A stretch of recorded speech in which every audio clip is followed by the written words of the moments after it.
Kaya't kung ang sino man ay na kay Kristo, siya'y bagong nilalang. Ang mga dating bagay ay nagsilipas na. Narito sila'y pawang naging mga bago. Bagong taon, bagong pagkakataon. Ito ang 702 DZAS, FEBC Radyo TV, agapay ng sambayanan.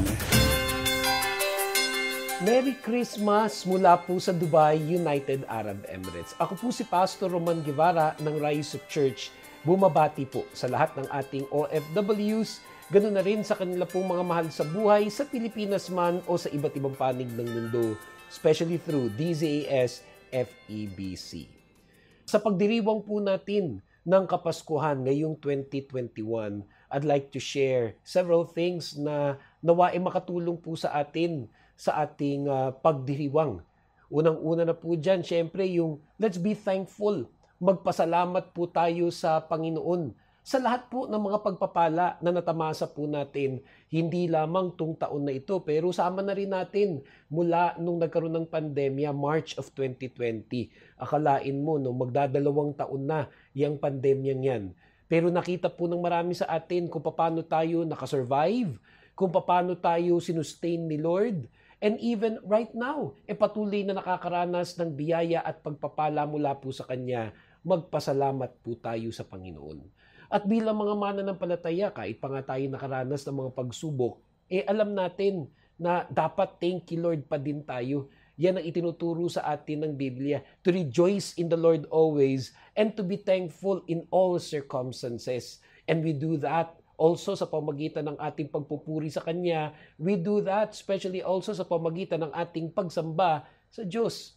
Kaya nga, kaya pa rin natin talaga mag-celebrate this year, especially celebrating with our loved ones. Hindi naman kailangang magarbo, hindi naman kailangang magastos, bagamat syempre hindi rin napipigilan ng mga kababayan natin anywhere in the world na maganda, whether simple o di naman kaya talagang engrande. Lalo na last year, sa maraming mga bansa, Pilipinas man or in many parts of the world, hindi makapagtipon-tipon ang family. We're so thankful that this year, mukha nga, as things get better and better in many parts of the world, magkaka-family reunion na rin tayo ulit. Magkakaroon na ulit tayo ng mga reunion kasama ng iba't iba nating mga kaibigan. Meron pa ring social distancing, meron pa ring mga health protocols, pero mukhang mas maluwag-luwag na ngayon ang ating Christmas celebrations. Kaya, sige na, mag-celebrate na tayo muli lahat. What else? Remember the life lessons na tinuro sa atin ng Panginoon mula nung nagpandemya. Marami dun sa mga lessons na yun, masakit. Marami dun sa mga lessons na yun, talagang napakahirap. Pero yung mga trials, testings, and challenges in life na ating naranasan, alam natin may purpose si Lord sa lahat ng yan.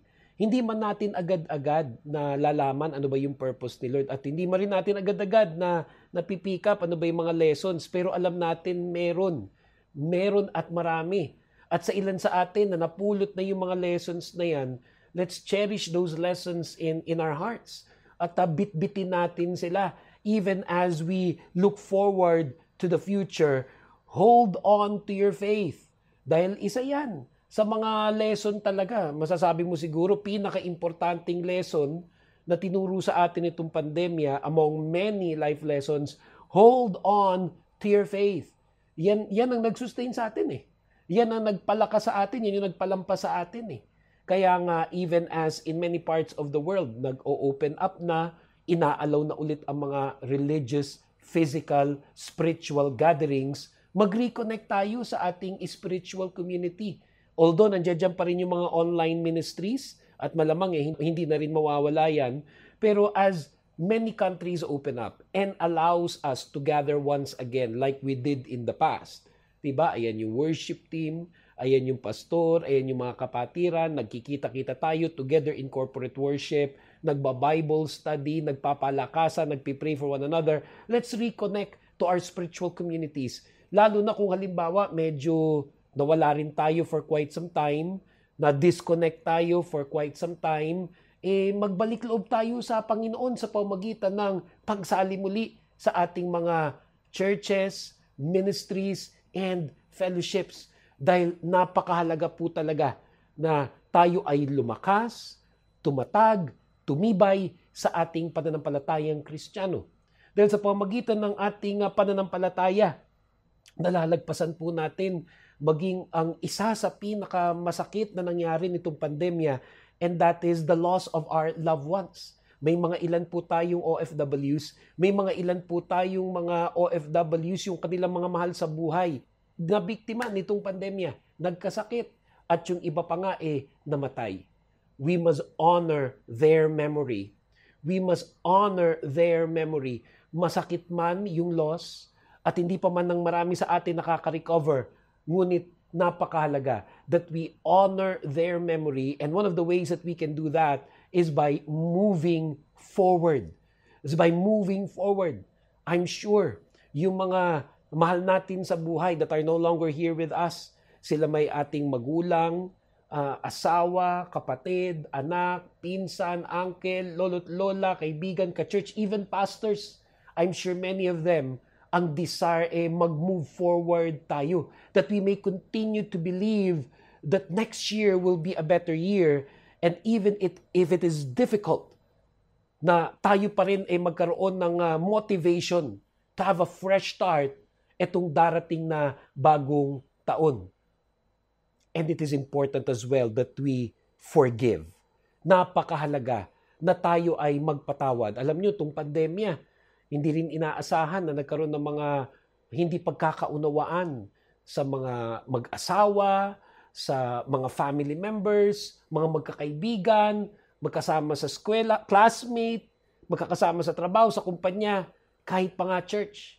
And some of us, perhaps even right now, are still in pain dahil sa nangyari sa ating mga relationships itong pandemya. Na-disconnect tayo Na-disconnect tayo. This messed up many of our relationships. Kaya napakahalaga that we forgive. Sa totoo lang kahit hindi naman Pasko dapat talaga tayo nagpapatawad. But now more than ever, in order for us to truly move forward to a better year next year, wala na tayong baggage. Kung mahirap, humingi tayo ng tulong sa Panginoon upang matutunan natin, upang makayanan natin na magpatawad. At syempre, to love. Yung magmahal. Magmahal pa rin tayo. Mahalin natin yung mga taong nagmamahal sa atin. Mahalin din natin pati yung mga sinasabi ng unlovable. Ang sabi pa nga sa Biblia, to love even your enemies. Let's love. Dahil at the end of the day, that is the essence of Christmas. Yung pagmamahal ng Diyos para sa atin. Na kahit hindi tayo karapat-dapat, na kahit tayo makasalanan, ibinigay ng Diyos sa atin ang kanyang bugtong na anak, si Jesucristo, upang magkaroon tayo ng kapatawaran sa lahat ng ating mga kasalanan. Na ang lahat ng mananampalataya kay Jesus Christ, sabi nga sa John 3:16, to them that believe in Jesus Christ, di ba? For God so loved the world that He gave His only begotten Son, that whoever believes in Him will not perish, but have eternal everlasting life. Thank you, Lord. Thank you, Jesus. Thank you, God, sa pagmamahal niyo po sa amin.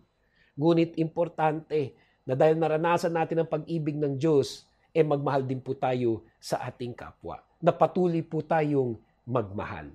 1 John 4:19 tells us, we love because He first loved us. Merry Christmas and a Happy New Year to all of you. Kaya't kung ang sino man ay na kay Kristo, siya'y bagong nilalang. Ang mga dating bagay ay nagsilipas na. Narito sila'y pawang naging mga bago.